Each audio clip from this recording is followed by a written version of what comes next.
My mama left me here. She told me to wait. She said she would come back. It's been 3 days. The words were a whisper, barely a breath against the scorching rocks of the Chiricahua Mountains. Takai heard them, and the world stopped. He'd been tracking a wounded deer since dawn, moving with the silence his people had perfected over generations, a silence that meant the difference between a meal and starvation. But this sound didn't belong. It wasn't the wind. It wasn't a coyote. It was the sound of a heart breaking. He lowered his bow, every muscle tense. The sun hammered the stones into burning coals, but a chill ran down his spine. The weeping came from a tangle of thorny bushes near a hidden spring, a place of secret water only the hunted and the hunters knew. He pushed the dry, scratching branches aside, and his breath caught in his throat. There, curled up like a discarded doll, was a little girl, no older than 8. Her dress was ripped, her feet were bloody, but it was her eyes that pierced him. Red, swollen, and utterly empty. The eyes of someone who had stared into the abyss and realized no one was staring back. When she saw him, a tall, hard-faced Apache warrior, she flinched, trying to make herself smaller, to disappear into the rock. It was a look he knew. He'd seen it in his own reflection a lifetime ago, the day soldiers ripped him from his family and told him he was now civilized. He slowly raised his hands, palms open. No threat. "Don't be afraid," he said. The Spanish felt strange on his tongue, a language he hadn't used in months. The girl blinked.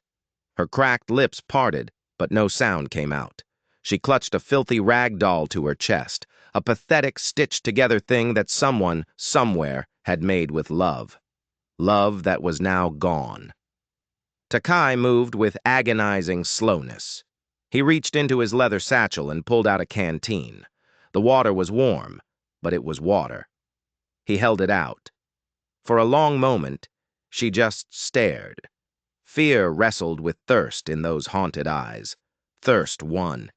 She snatched the canteen and drank, water spilling down her chin in desperate gulps. When she was done, he asked the question. "What's your name?" "Clara," she whispered, and saying her name was like breaking a dam. The story flooded out. "My mama told me to wait here. She said she would come back. It's been 3 days. I'm so hungry. The coyotes howl at night, and I'm so scared." Tears, fresh and hot, traced paths through the grime on her cheeks. Something deep inside Takai, a place he'd bricked over with pain and solitude, began to crack. He reached out, his calloused hand gently touching her matted hair. She didn't pull away. The sun was bleeding across the horizon, staining the mountains red. He knew they couldn't stay here.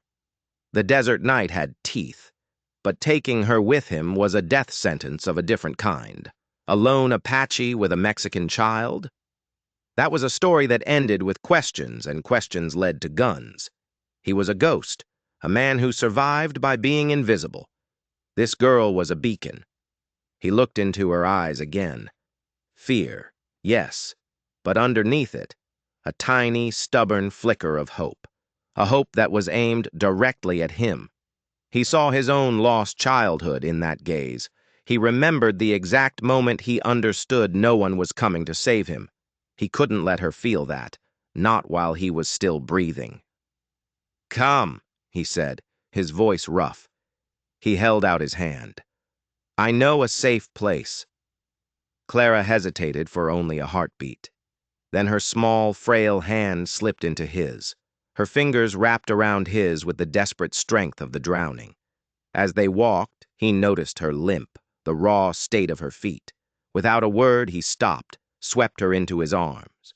She weighed almost nothing, a creature of bird bones and sorrow. She rested her head on his shoulder, and her tears soaked into his leather shirt. He said nothing. Silence was the only language they both truly understood. His home was a shallow cave, invisible unless you knew exactly where to look. He'd lined it with furs, a hermit's nest. He laid her down gently on a soft deer pelt and started to build a fire. The flames began to dance, pushing back the encroaching darkness. "Are you bad?" Her question, blunt and honest, sliced through the quiet. He paused, a piece of kindling in his hand. He considered lying. He considered the truth. "I don't know," he answered, the words tasting like rust. "Some would say yes, but I won't hurt you." She seemed to weigh this with a gravity far beyond her years. "My mama used to say Apaches steal children." She looked from him to the fire, her small face illuminated by the flickering light. "But you didn't steal me. I was already lost." For the first time in what felt like a century, something like a smile touched Takai's lips. He prepared a simple broth of dried meat and herbs. She ate like a starved wolf, her hunger a raw, desperate thing. And between bites, she gave him more pieces of the puzzle. Her mother waking her in the dead of night, fleeing their home. The sound of men on horseback, chasing them through the darkness. "Mama hid me here," she said, her voice small. "She said it was a special place, that no one would find me. She made me promise not to move until she came back." "And the men?" Takai asked, his voice softer than he intended. Clara shrugged, but her eyes went dark with a memory she was too young to own. "I heard shouting, horses, then nothing, just the wind." That night Clara slept, curled under a thick blanket, muttering her mother's name. But Takai lay awake, staring up at the cold, indifferent stars. He knew what he had to do. The girl didn't just need shelter, she needed answers. And in this land, answers were almost always written in blood. He had to go back. The next morning, he told her his plan. "I'm going to look for your mother." Hope flared in her eyes, so pure and bright it was painful to see. "You'll find her? You'll really find her?" "I'll look for signs," he said, choosing his words with care. He would not make a promise the desert couldn't keep. He saw a flicker of disappointment, but she nodded, her face strangely solemn. She had aged a decade in 3 days. If something bad happened to her," she said, her voice barely a whisper, "will you tell me?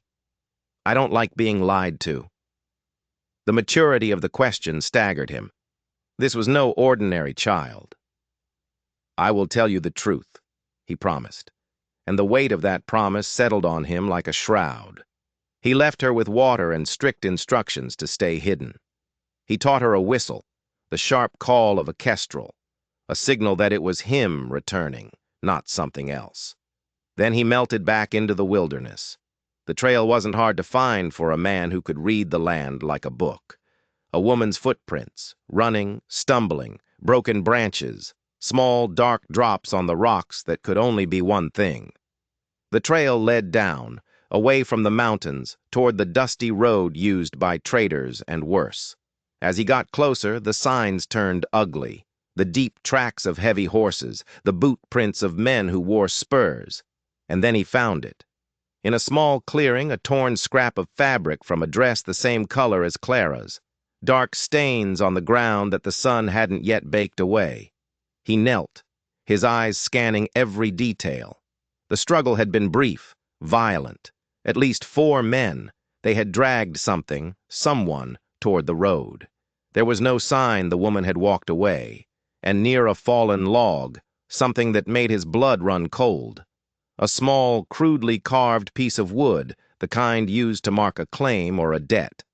Burned into its surface was a name, Tobias Herrera. Clara had whispered that name in the cave, the debt collector, the man who made her mother tremble. Takai picked up something else from the dust, a delicate handkerchief embroidered with the initials D.H. It was proof. But proof of what? That a woman named Dolores Herrera had been taken, or that she had been erased. The walk back to the cave was the longest of his life. How do you tell a child that the world is a place of monsters? How do you explain that love and promises are sometimes not enough? He reached the rocks and whistled the kestrel's call. Clara came scrambling out, her eyes wild with hope, searching the space behind him. "Did you find her? Where is she?"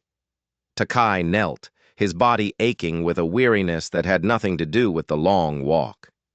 He slowly pulled the handkerchief from his satchel. Clara's eyes locked onto it. She took it with a trembling hand, pressing it to her chest next to her doll. "It's Mama's," she breathed. She never took it off. She looked up at him, her eyes demanding the truth he had promised. "Clara," he began, his voice a low gravel. "Your mother. She fought. She fought very hard. But the men, they took her. He expected tears. He expected a breakdown. He got something far more terrifying. Sold her?" Clara's voice was flat, empty, chillingly calm. "I knew it. I heard Tobias say it. If she didn't pay, he'd sell her, just like he sold Senora Lopez last year." The revelation hit Takai like a physical blow. This wasn't just a kidnapping over a debt. This was a business, human trafficking, a monstrous reality he knew existed in these lawless lands, but hearing it from the lips of a child made it profane. The tears finally came, but they were silent, streaming down her face as she told him the rest. Her father, dead in the mines. The money her mother, Dolores, borrowed for the burial. A small debt that Tobias Herrera had somehow spun into an unbreakable chain, the interest growing like a cancer. She told him of the sleepless nights, her mother sewing by candlelight, selling every last thing they owned, of the final night when her mother woke her, whispering that they had to run. "She said she loved me," Clara sobbed, her small body finally shaking. "She said everything would be fine. She lied. Nothing is fine." Awkwardly, Takai wrapped his arms around her. He wasn't a man built for comfort, but he held on as she trembled. "Your mother didn't lie," he said, the words feeling clumsy but necessary. "Her love was true. Hiding you was the only way she could keep you safe." "But what do I do now?" The question was a raw cry of despair. "I have no one. I can't go back. Tobias will find me." It was the question he had been dreading. He could leave her at a mission, a convent, places where she'd be fed, but her spirit would be crushed under charity and pity. He could take her to the authorities who were likely on Tobias Herrera's payroll. Or, "For now," he said, the decision forming as he spoke it. "You stay with me." Clara pulled back, wiping her eyes with the back of her hand. She looked at him, her gaze unsettlingly adult. "You'll teach me? Teach me to survive like you?" "It's no life for a child," he said, the protest weak even to his own ears. "I'm not a child anymore," she replied, a sudden hard fire in her eyes that reminded him of the fiercest warriors of his tribe. "I can't be." That night, as he cleaned and dressed her wounded feet with a poultice of herbs, Takai knew his life of solitude was over. He couldn't give Clara back her mother. But maybe, just maybe, he could give her something else. Vengeance. And after that, a chance to live free, even if it meant living on the very edge of the world. He looked at the child sleeping by the fire, her face streaked with tears, her small hand clutching a stolen handkerchief. He had made a promise to tell her the truth. Now he made a new one, a silent one, to himself. He would find this Tobias Herrera, and he would introduce him to a different kind of debt, one that could only be paid in pain. A week later, Clara's feet were healed. In that time, a strange routine had formed. He taught her how to find water, how to move without a sound, which plants nourished and which ones killed. She learned with a ferocious speed that both impressed and saddened him. The desert was stripping away her childhood, layer by painful layer. "Where are we going?" she asked, her voice steady as she packed the few things they had into a small bundle. "A place called El Remanso," Takai answered. Some of my people live there. Maybe they can help." He didn't tell her about his doubts. He hadn't been to El Remanso in years. He had chosen exile over their rules, solitude over their judgment. But he was no longer just responsible for himself. He needed options, and El Remanso was the only one he had. The journey took 3 days. They walked in silence for long stretches, two small figures against a vast, unforgiving landscape. During their rests in the slivers of shade cast by mesquite trees, Clara would ask questions. "Why do you live alone?" she asked once, her eyes sharp and curious. "It's safer," he replied. "For you or for others?" Her perception unnerved him. "Both," he admitted. She didn't press, but he felt her gaze on him, trying to piece together the man behind the silence. That night, by the fire, he decided to give her a piece. "When I was your age," he began, his voice low, "soldiers came to my village. They took me, put me in a school to make me civilized." He spat the word like poison. "They took my name. They took my language. When I finally escaped, years later, my family was gone. Just gone." Clara listened, her expression unreadable in the firelight. When he finished, she simply reached out and placed her small hand on his. "I'm sorry," she said. It wasn't pity. It was a simple statement of shared loss. For the first time in more than a decade, someone had touched him with pure, uncomplicated kindness. He had to blink away a sudden burning in his eyes. On the second day, they found tracks. Not deer, not coyote. Horses. A dozen of them riding hard to the west. Could be traders, could be bandits, or it could be Tobias Herrera's men, expanding their search net. "We walk at night now," he said. Clara didn't question it. He could see the exhaustion pulling at her, but she never complained. When her legs finally gave out, he lifted her into his arms and walked on, the weight of her sleeping against his chest feeling surprisingly natural. On the third evening they saw it, a smudge of smoke on the horizon, the distant shimmer of the river that gave El Remanso its name. He stopped on a ridge overlooking the settlement. "Listen to me," he told her, his voice grim. "Not everyone here will be kind. Some of my people, they have long memories and hard hearts. Stay close. Don't speak unless I tell you to. And if there's trouble, you run for the river. Follow it upstream. I'll find you." They descended into the village as the first stars pricked the twilight sky. El Remanso was a sad-looking collection of adobe huts, faces turned as they walked in. Surprise, suspicion, outright hostility. An old man with a face like a dried riverbed approached them. "Takai," the man grunted. "We thought the desert had eaten you." "Nacho?" Takai acknowledged with a curt nod. His eyes scanned the small plaza. "I need to speak with Don Esteban." Nacho's gaze flickered down to Clara, who was hiding behind Takai's leg. "A Mexican child?" he hissed. "Have you lost what's left of your mind?" "It's a long story. With you, it always is," Nacho muttered. But he led them toward the largest house. Don Esteban was exactly as Takai remembered him, a man carved from rock and resentment.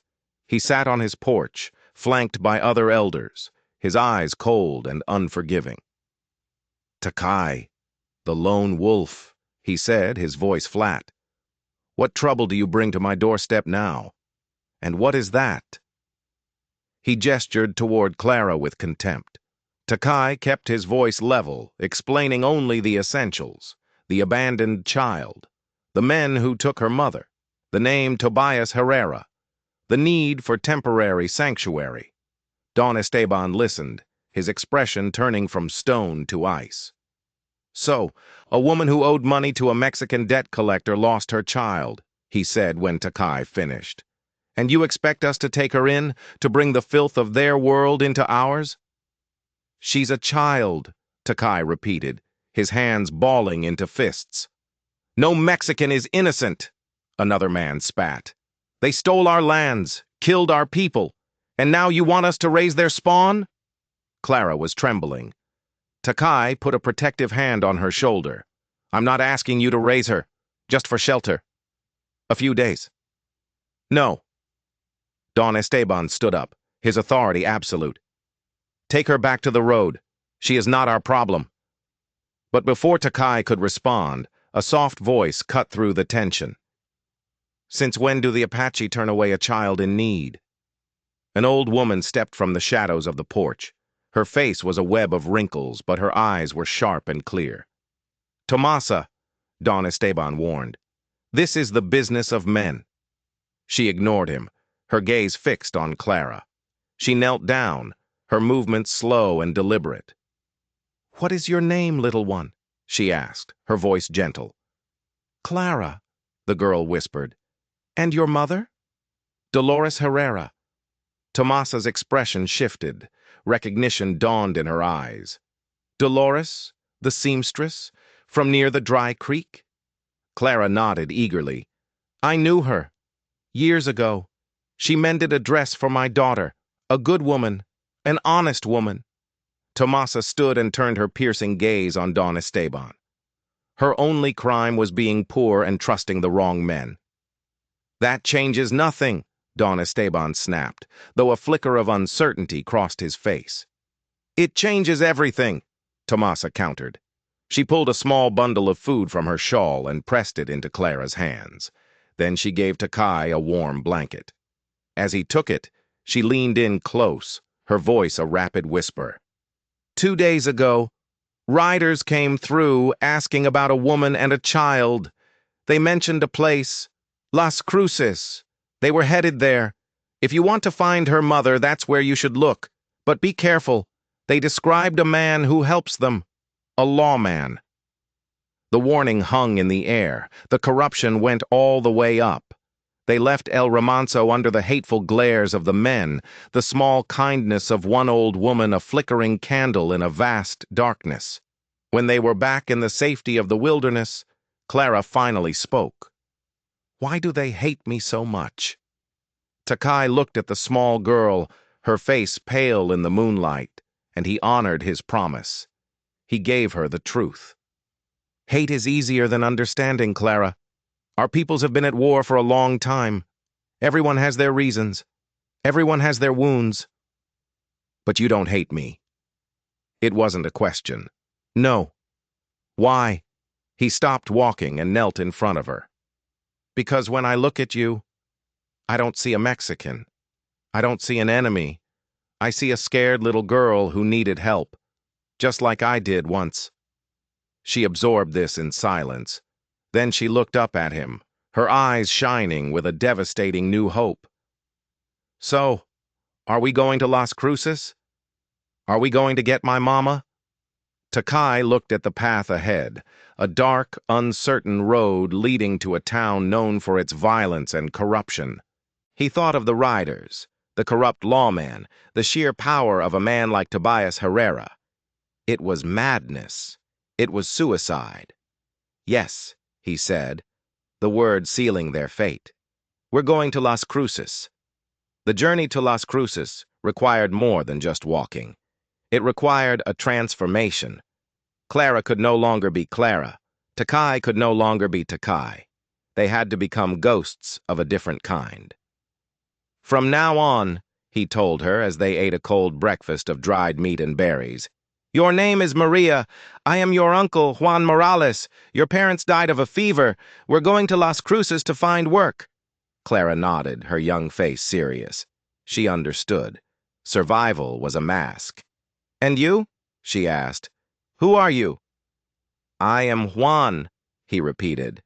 He pulled out a small pot of dark stain made from crushed berries and soot.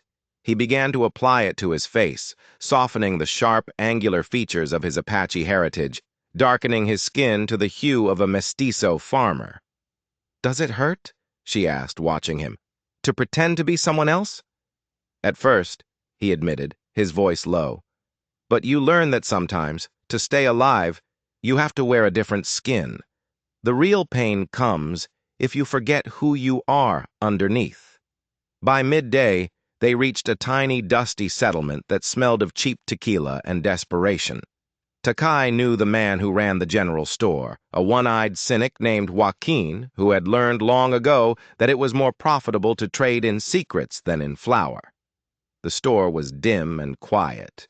A young woman dressed in black was silently examining a bolt of cloth in the corner.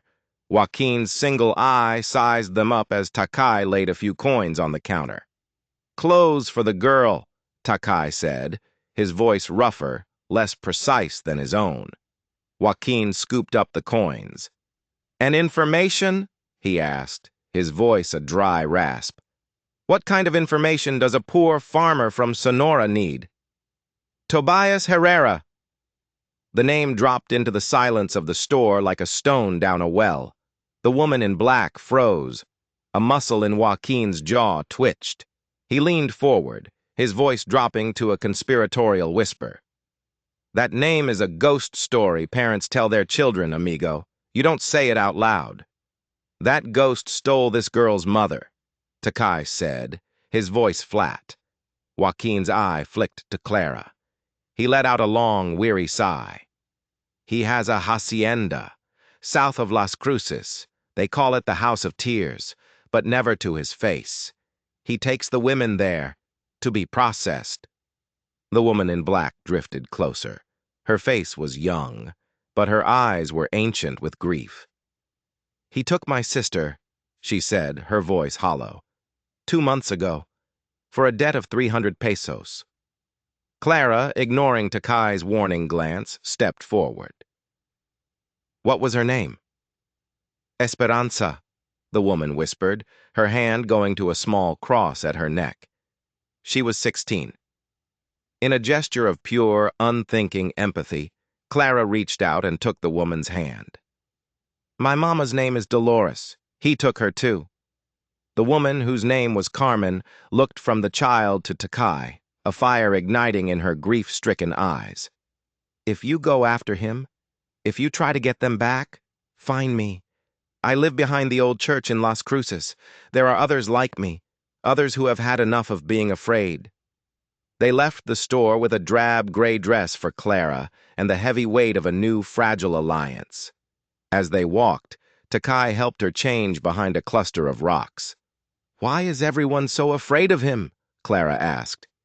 "Because Tobias isn't just a man," Takai explained. "He's a web. He has judges in his pocket, sheriffs on his payroll. To fight him is to fight the whole town." "Then how do we win?" "We don't try to win," Takai said, braiding her hair tightly. "We just need to make a crack in the web, a crack just big enough to pull your mother through." He taught her how to stoop her shoulders, how to keep her eyes on the ground. The eyes are the hardest to change, Clara. Never look anyone in the face. Pain recognizes pain, and predators can smell it a mile away. Las Cruces rose from the heat haze like a fever dream of adobe and dust. Saloons spilled drunks into the street. Children with old faces chased skeletal dogs. It was a town built on greed, and it was rotting from the inside out. They found a room at an inn called The Last Hope, a name so ironic it was almost a threat. The owner, a woman named Rosa with hands like old leather, studied them with weary eyes. "The ones who need the last hope often find they've run out of it in Las Cruces," she warned, pocketing their money. Her eyes lingered on Clara. "The girl. She has familiar eyes. Be careful. In this town, even your eyes can betray you." The room was a closet that smelled of stale sweat and despair. But it had a window overlooking an alley and a loose board in the ceiling. Takai noted both. An escape route was more important than a bed. That night, he left Clara locked in the room. "Open it for no one but me," he commanded. "If I'm not back by dawn, climb through the roof. Head east. There's a stream. Follow it." "Where are you going?" she asked, her small face a mask of fear. "To become a shadow," he said. "In Las Cruces, shadows hear more than men." He slipped into the night, just another faceless drifter in his mestizo disguise. He moved from cantina to cantina, a ghost at the edge of the light, listening, He heard whispers of auctions, of bribes, of men who disappeared. In a filthy dive where the liquor burned like acid, he found him. A mule driver named Paco drinking himself into oblivion. "My Carmen," Paco slurred to the man next to him. "So beautiful. He took her. For 100 pesos. I sold my own sister for 100 damn pesos." Takai slid onto the stool beside him, ordered 2 more drinks. "Tobias," he said, his voice a low rumble. Paco's head snapped up, his eyes glassy. "You know the devil's name?" He leaned in, his breath sour. "They're all at the House of Tears, but they don't all stay there. The young ones, the pretty ones, they go to the brothels. The others, to the mines in the south. He breaks them first, tells them he'll bring their children to them if they work hard. It's a lie. He knows hope is the cruelest tool of all." Takai's blood was boiling, but his face remained a mask of drunken sympathy. He bought Paco another drink, and the man's grief and guilt unspooled into a torrent of details. Guard rotations, supply wagon schedules, the signal system at the gate. Every word was a weapon. When Takai left the cantina, the moon was high and cold. He didn't go back to the inn. He followed Paco's direction south of town. He had to see the place, the House of Tears. It wasn't a house, it was a fortress. High adobe walls topped with jagged broken glass, armed guards walking the ramparts, dogs barking at every shift of the wind. It was impregnable. He circled it like a wolf, memorizing every shadow, every stone. The main gate was a death trap. A service entrance was heavily guarded. And then he saw it, a detail no one would ever notice. A small grated opening at the base of the western wall, almost completely overgrown with thorny brush. An old well, long since dried up and capped. A forgotten entrance. A way in. He was measuring the distance, calculating the risk, when he heard the rumble of a wagon. He pressed himself into the darkness as a covered cart approached the main gate. The guards opened it. 2 women were pushed out, stumbling. One of them fell. A guard grabbed her by the hair, hauling her brutally to her feet. The torchlight caught her face. The world stopped. She was thinner. Her face was bruised, but it was her. The same proud set of her jaw, the same defiant eyes. It was Dolores. A raw, guttural cry built in Takai's chest, and he bit his own hand to silence it. Every instinct screamed at him to attack, to burn the whole damn place to the ground.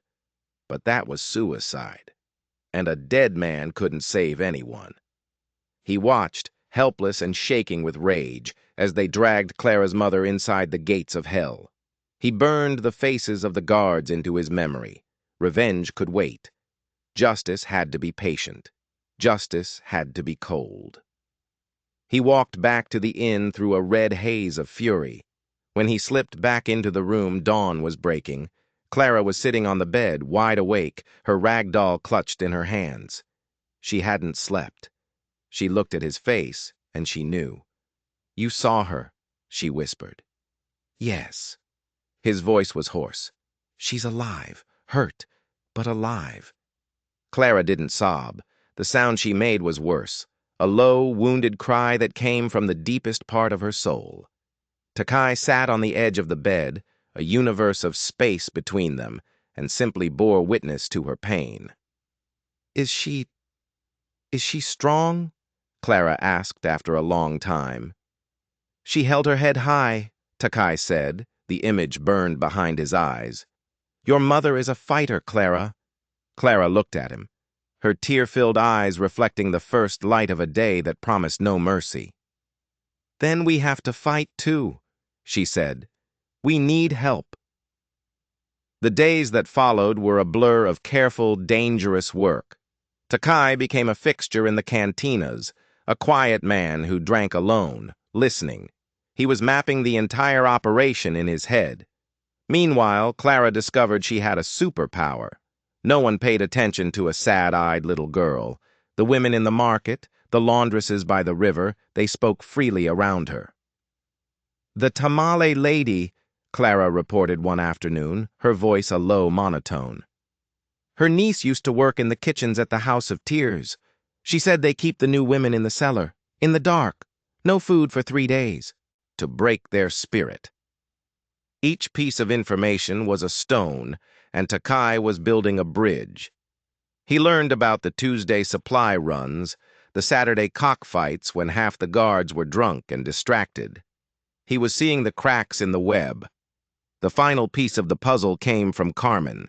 She found them at the inn, a black shawl hiding her face. "I told the others about you," she said, her voice urgent. "The ones who've lost someone.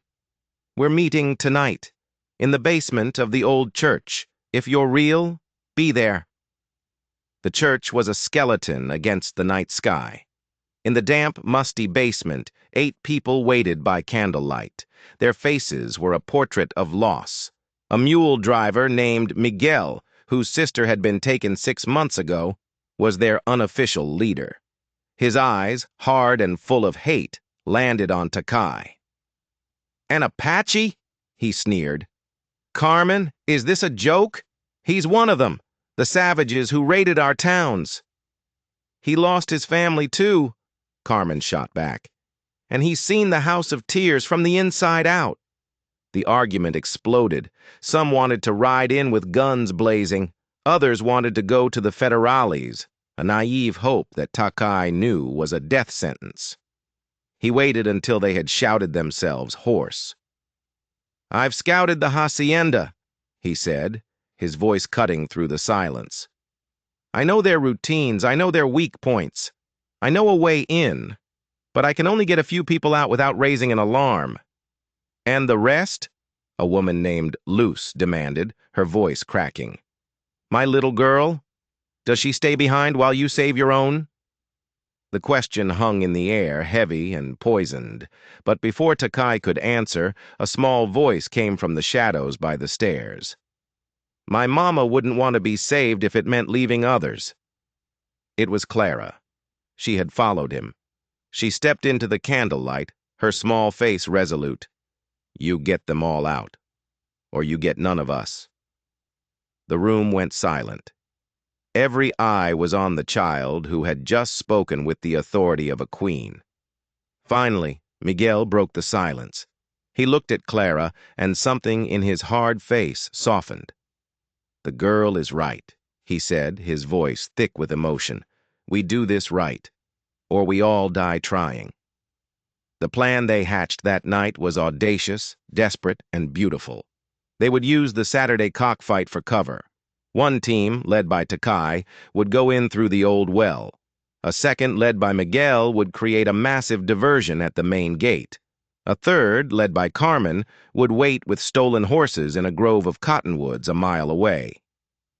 "Weapons?" someone asked. Miguel allowed himself a grim smile. "I know a gunsmith Tobias ruined years ago.